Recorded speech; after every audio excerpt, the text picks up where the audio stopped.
Shalom, this week's Sedra is Sedra Vayigash. A person's name signifies very little about them. People don't choose their own name, and there's no evidence that a person's name affects who they become or the choices that they make.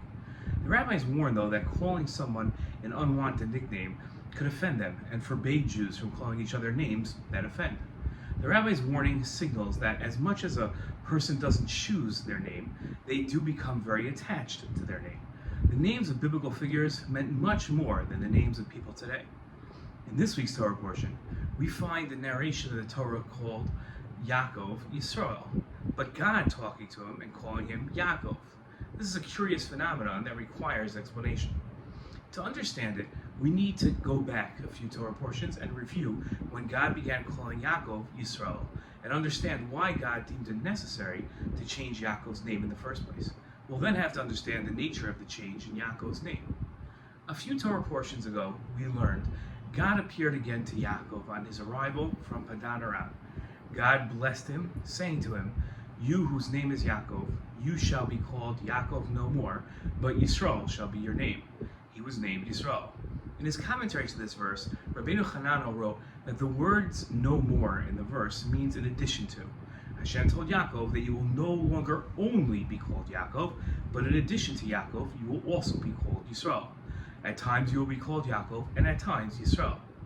The Ibn Ezra mirrored Rabbeinu Hananel's comments when he wrote that God instructed Yaakov that he shall no longer be only Yaakov, but also Yisrael.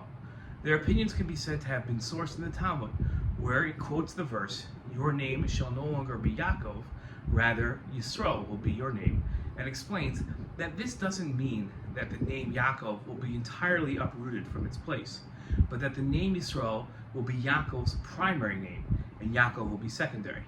God himself refers to Yaakov, as it is written before his descent to Egypt, and God said to Yisrael in the visions of the night, and said, "Yaakov, Yaakov," and he said, "Here I am." The comments of Rabbeinu Hananel, the Ibn Ezra, and the teachings of the Talmud can be understood with the commentary of the Chizkuni, who wrote, "The Torah means that from this point forward, Yaakov's name would no longer only be Yaakov, but the name Yisrael would be added to it. From this point, the Torah will refer to Yaakov sometimes by his original name, and sometimes only by his additional name of Yisrael." Now, our question is, when would Yaakov be called Yaakov, and when would he be called Yisrael? In this week's Torah portion, we read, Yisrael set out with all that was his, and he came to Beersheba, where he offered sacrifices to the God of his father Yitzchak. God called to Yisrael in a vision by night, "Yaakov, Yaakov." He answered, "Here I am, God, the God of your father's house. Fear not to go down to Egypt, for I will make you there into a great nation." Ramban explained, God called him Yaakov in order to explain to Yaakov that he will be in exile until God brings him up again, since the exile now begins with him. The name Yaakov is used to signify exile, while Yisrael is used to connote living in the Jewish homeland, Eretz Yisrael.